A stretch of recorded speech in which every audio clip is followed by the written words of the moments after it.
লকেটকে দই পাঠাবো, জয়ের পর পদ্মপ্রার্থীকে বার্তা, আর একই সঙ্গে তাকে সমর্থন এবং ভালোবাসা দেওয়ার জন্য হুগলির মানুষকে ধন্যবাদ জানান রচনা। রচনা বন্দ্যোপাধ্যায় ও লকেট চট্টোপাধ্যায় ভোটের প্রচার পর্বে সিঙ্গুরের দইয়ের স্বাদ নিয়ে করা রচনা বন্দ্যোপাধ্যায়ের মন্তব্য সোশ্যাল মিডিয়ায় ব্যাপক আলোচনার বিষয়বস্তু হয়ে উঠেছিল। এবার ভোটে জেতার পর হুগলিতে পা দিয়ে সদ্য প্রাক্তন সাংসদ লকেট চট্টোপাধ্যায়কে দই পাঠানোরই বার্তা দিলেন রচনা বন্দ্যোপাধ্যায়।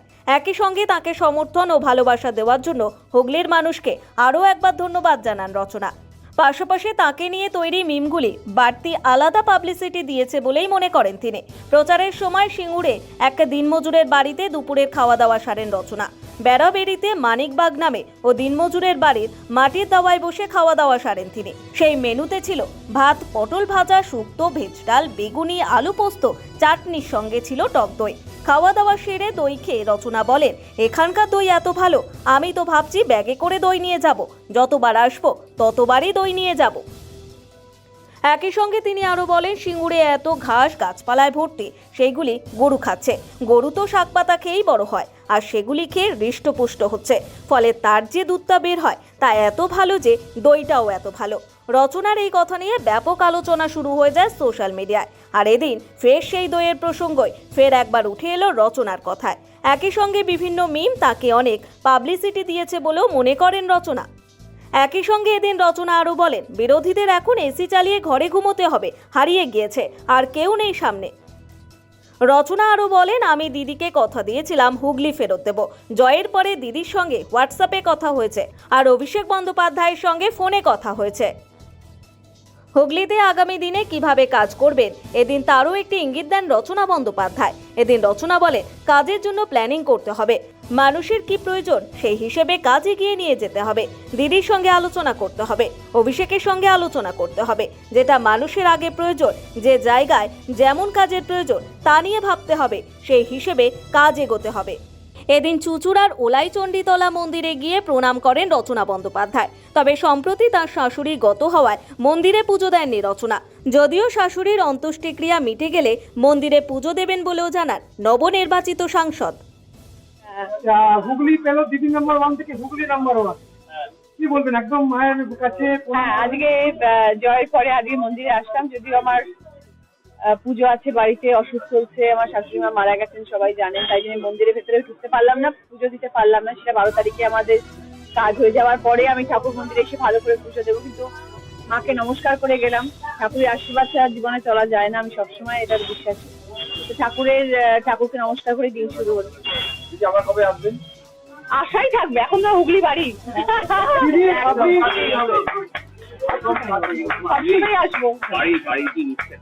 দেখা যাক, ভাড়া আপাতত কিছু ভাবছি, ভাড়া আপাতত থাকবো, ধীরে ধীরে সব হবে। ঘুম থেকে বলে আসছিলেন যে ঠাকুরি বারবার আপনি যতবার বেরিয়ে যাচ্ছেন বিভিন্ন জায়গায় ঠাকুর মন্দিরে পুজো দিয়ে যাত্রা শুরু করেছেন, আবার কিন্তু মানে একদম সাংসদ হয়ে হুগলি সাংসদ হয়ে। হ্যাঁ, তো আমি সবসময় এটাই বলি, আমি বিশ্বাসী ঠাকুরে, সবাই বিশ্বাসী ঠাকুরে। আমি মনে করি ঠাকুরের আশীর্বাদ ছাড়া জীবন পথ চলা যায় না, আর সেটা প্রমাণিত আরো একবার। আগামী দিন যাতে আমার ঠাকুর সেই শক্তি দেন এবং সেইভাবে আমাকে আশীর্বাদ করেন, যাতে মানুষের পাশে থাকতে পারি। কিভাবে কাজ করবেন বা কিভাবে হবে, বিভিন্ন বিধানসভা অনেকটা কাজ, অনেকটা বড় কাজ প্ল্যানিং করতে হবে, সবকিছু প্ল্যান করে মানুষের কি প্রয়োজন সেই হিসেবে কাজ এগোতে হবে। দিদির সাথে আলোচনা করতে হবে, অভিষেকের সাথে আলোচনা করতে হবে, সবকিছু করে প্রায়োরিটি যেটা দরকার, একদম মানুষের কোনটা আগে প্রয়োজন। এক একটা জায়গায় এক একটা মানুষের এক এক রকম প্রয়োজনীয়তা থাকতে পারে, অসুবিধা থাকতে পারে, সেই জায়গায় যেরকম কাজের প্রয়োজন সেইভাবে আমরা কাজ নিয়ে এগোবো এবং সেভাবে কাজ নিয়ে ভাববো। ইন্দ্রজিৎ বলেছিলেন যে ওনার 4টে অফিস, সেই অফিসই রচনা বন্দ্যোপাধ্যায়ের অফিস। হ্যাঁ ভালো, এটা ওনার বড়প্পা নাই বলবো, ওনার মন বড়, তাই উনি ওনার অফিসটা আমার দিয়ে দিতে চাইছেন। খুব ভালো, আমি ওনার অফিসে তাহলে বসবো, তাহলে আমার জন্য করে আলাদা করে অফিস করতে হবে না।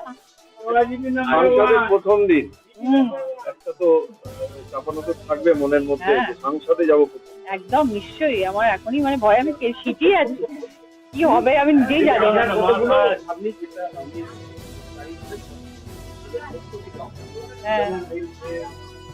হ্যাঁ নিশ্চয়ই, মানুষের নিশ্চয়ই আমি শুধু ভাবলে হবে না, মানুষের যেটা প্রয়োজন সেটা আগে দেখতে হবে। সবার আগে মানুষের সাথে বসতে হবে, যেসব কার্যালয় থাকবে সেই কার্যালয়ে গিয়ে অফিসে বসতে হবে। এরকম নয় যে রচনা বন্দ্যোপাধ্যায় বলে মানুষ আমার কাছে পৌঁছতে পারবেন না। মানুষ আমাকে ভোট দিয়ে জিতিয়েছেন, মানুষ যাতে আমার কাছে পৌঁছতে পারে সেটা আমার প্রথম কাজ হবে, যাতে মানুষ আমার কাছে আসতে পারে। এবং তারা আমাকে যদি বলে যে আমাদের এই জিনিসগুলো দরকার, তখন সেইটা নিয়ে কাজ করতে হবে। আমি নিজে ভেবে নিলাম যে আমি এই কাজটা করবো, তাহলে তো হবে না। আমাকে যখন 2000 মানুষ বলবে যে আমাদের অ্যাকচুয়ালি এইটা প্রবলেম, তখন আমি সেই কাজটা নিয়ে দিদির সাথে কথা বলি এবং সেই কাজটা নিয়ে কাজ এগোবো। তো সেটার জন্য আগে কার্যালয়ে বসতে হবে এবং মানুষদেরকে ডেকে মানুষের সাথে কথা বলতে হবে।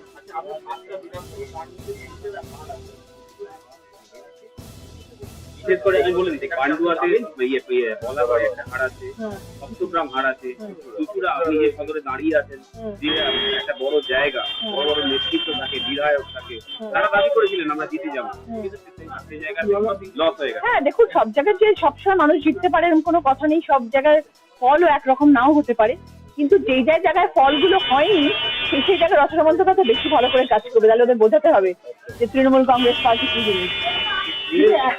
পান্ডুয়া গোষ্ঠীদ্বন্দ্বে ভরপুর, কিন্তু পান্ডুয়া ভালো লিড দিয়েছে। হ্যাঁ একদমই তাই। ভাবো, আমি তো সেটাই বলেছিলাম যে পান্ডুয়াতে এত গোষ্ঠীদ্বন্দ্ব হচ্ছে, পান্ডুয়া আজকে এত লিড আমাকে দিয়ে দিল। ঠিক আছে, যারা লিড দিতে পারেনি তার মানে এই নয় আমি তাদের পাশে নেই, তাদের পাশে আমি ঠিক সমানভাবে আছি। এবং তারা যাতে 5 বছর পরে সেই ভোটটা যাতে আবার পজিটিভ হয়ে যায় সেই চেষ্টা রচনা বন্দ্যোপাধ্যায় করবে। এর কারণটা কি? লক্ষ্মীর ভান্ডার? কোনটা পজিটিভ হওয়াটা? পজিটিভ হওয়াটা শুধু লক্ষ্মী ভান্ডার বলবো না, লক্ষ্মী ভান্ডার নিশ্চিত। আর তাছাড়া দিদির প্রতি মানুষের ভালোবাসা, অগাধ বিশ্বাস অভিষেক বন্দ্যোপাধ্যায় এবং মমতা বন্দ্যোপাধ্যায়ের উপরে, এবং মানুষ উন্নয়নে বিশ্বাসী। এবং মানুষ জানে যে একমাত্র দিদি উন্নয়ন করতে পারে। পদ্ম ফুল খালি ভাঙা উপরে চিৎকার করলে তার উন্নয়ন হয়ে যাবে না, কাজ করে দেখা যায়। দিদি গ্যারেন্টি, অত কথা বলেন না গ্যারেন্টি নিয়ে, দিদি যেটা বলেন দিদি সেটা কাজ করে দেখান, সেটা মানুষ বুঝতে পেরেছে। সাধারণ মানুষ দেখছেন, দৈনন্দিন খবরের কাগজ পড়ছেন, দিদির কাজ দেখছেন, দিদির পাশে রয়েছেন। যে শুধু রচনা বন্দ্যোপাধ্যায় জিত বলে তো বলবো না, এটা পুরো তৃণমূল কংগ্রেসের একটা অসম্ভব রকমের একটা সোয়াইপ আউট জিত পুরো পশ্চিমবাংলার মধ্যে। মানে অসম্ভব রকমের একটা জিত হয়েছে, অকল্পনীয় একটা জিত হয়েছে, যেটা মানুষ চিন্তা ভাবনার বাইরে ছিল। সেরকম ভাবে জিতে এসছে তৃণমূল। তো এখন আর যারা বিরোধী পক্ষে যারা ছিলেন তারা তো এখন বোধহয় এসি চালিয়ে ঘরে বন্ধ হয়ে ঘুমাচ্ছে না, হারিয়ে গেছে, আর কেউ নেই সামনে।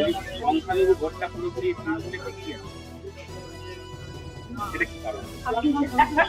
আবার বললাম সাংসদের উদ্দেশ্যে কি বার্তা থাকবে? প্রাক্তন সাংসদের উদ্দেশ্যে কি বার্তা থাকবে? ভালো থাকুন, সুস্থ থাকুন। হারিয়ে যাওয়া সিট পুনরুদ্ধার করলেন আপনি। তিনি জিতেছিলেন 73,000 প্লাসে, আপনি জিতেছেন 76,000 প্লাস। আমি দিদিকে কথা দিয়েছিলাম দিদি আপনাকে হুগলি ফেরত দেবো। হ্যাঁ, দিদির সাথে হোয়াটসঅ্যাপে কথা হয়েছে, অভিষেক বন্দ্যোপাধ্যায়ের সাথে ফোনে কথা হয়েছে। উনি বললেন যে আমি তো তোমায় বলেছিলাম তুমি জিতবে। দিদির কনফিডেন্স, মানে আমি এটাই সবসময় বলি যে দিদি যখন আমাকে প্রার্থী করে পাঠালেন, দিদি বললেন যাও জিতে নিয়ে এসো। মানে দিদি কনফিডেন্ট ছিলেন যে আমি জিতে আসবো। তারপরে যখন আমি ফোনে কথা বললাম মাঝে মধ্যে, দিদি হবে তো সব ঠিকঠাক, হবে তো দিদি, পারছি তো। রচনা তুমি জিতছো, আচ্ছা দিদি। আর কোনো কথাই বাড়ায়নি, কারণ আমি জানি দিদি বলে দিয়েছেন জিতছি মানে আমি জিতছি। এবং জাস্ট সি হিজ কনফিডেন্স। এবং অভিষেক বন্দ্যোপাধ্যায় আমাকে বলে দিয়েছিল রচনা চিন্তা করবে না, দিদি তুমি চিন্তা করো না। দিদি বলেছেন দিদি তুমি চিন্তা করো না, তুমি জিতছো। মানুষের ভালোবাসা, আর কিছু নয়। এত অগাধ মানুষ আমাকে ভালোবাসা দিয়েছেন, বিশ্বাস রেখেছেন আমার প্রতি। আমি বরাবর বলে এসেছি যে মানুষ যদি বিশ্বাস রাখেন আমার প্রতি, আমি তাদের পাশে থাকবো। মানুষ বিশ্বাস রেখেছেন, আমি মাথা নত হয়ে গেছি সকলের সামনে। এবার আমার কাজ দেখানোর কাজ। ব্যস্ততা হলে তো সবসময় ব্যস্ত ছিল, এখন আরো বেশি ব্যস্ত হয়ে গেলাম। দিদি নাম্বার 1 না করলে আমাকে হুগলির মানুষ কেটে দেবে, পুরো কেটে ছিঁড়ে দেবে। 3 মাসে এই হুগলিতে দিদি 3 মাসে হুগলিতে যে কাজের যে অভিজ্ঞতা, এটা কি পরবর্তী সময় কাজে লাগবে? কাজের অভিজ্ঞতা মানে একটা প্রচার করেছি, এখন আমি কাজ করিনি কিছু। মানুষের কাছে গেছে, করবো, মানুষের কাছে গেছি, মানুষের সঙ্গে দেখা করেছি। বিধায়ক বড় হেভিওয়েট নেতাদের সাথে ঘুরেছেন, যে বেঁচেছিল আপনার প্রচারে। একদম দিদি আমি যেটা বলছি সেটা হচ্ছে এত মিম হয়েছে, মোয়া দই থেকে শুরু করে আপনার হাসি পর্যন্ত। মানুষ তারপরে উপস্থান করে আপনাকে জিতিয়ে আনলো হুগলি থেকে। যারা ভোট দিল তাদের কি বার্তা দেবেন, আর যারা দিল না আপনাকে ভোট, তাদের কি বার্তা? যারা ভোট দিলেন তাদের কাছে আমি চিরকৃতজ্ঞ, আর যারা ভোট দিলেন না তারা 5 বছর পরে আবার ভোট দেবেন। তাহলে কি আপনার মিমটাই কি হুগলিবাসী ওটাই হিট করলো, হুগলি নাম্বার 1 করে? হয়তো তাই না, হিট করেছে কিনা জানি না, কিন্তু অনেক বেশি পাবলিসিটি করে দিয়েছে, সেই জন্য ধন্যবাদ যারা এই মিমটা করেছিলেন। বলছি যে এই সিঙ্গুরের শিল্প বা অন্য জায়গায় হুগলি যে শিল্প কর্মসংস্থান একটা বড় বড় সমস্যা। নিশ্চয়ই সমস্যা নিয়ে আলোচনা করা হবে, দিদি আছেন, দিদি নিশ্চয়ই দিদি এতদিন করতে পারেননি হয়তো কিছু, কারণ দিদির কোনো লোক এখানে ছিলেন না, এখন দিদির মানুষ চলে এসছে এখানে, নিশ্চয়ই কাজ হবে, নিশ্চয়ই কাজ হবে। দিদি প্রথম দিন সিঙ্গুর থেকে যাত্রা শুরু, একদম মায়ের ওই মন্দির লকেটকে একখান হারিয়ে দই পাচ্ছে দেবে। দিদি একদম যেটা সিঙ্গুর থেকে যাত্রা শুরু করেছিলেন ঢাকাতে কালীবাড়ি থেকে, আর সেই আবার এক মায়ের মন্দিরে যাত্রা শেষ করে প্রণাম করে যাত্রা পথ মতো দিল্লি মানুষের কাছে কি?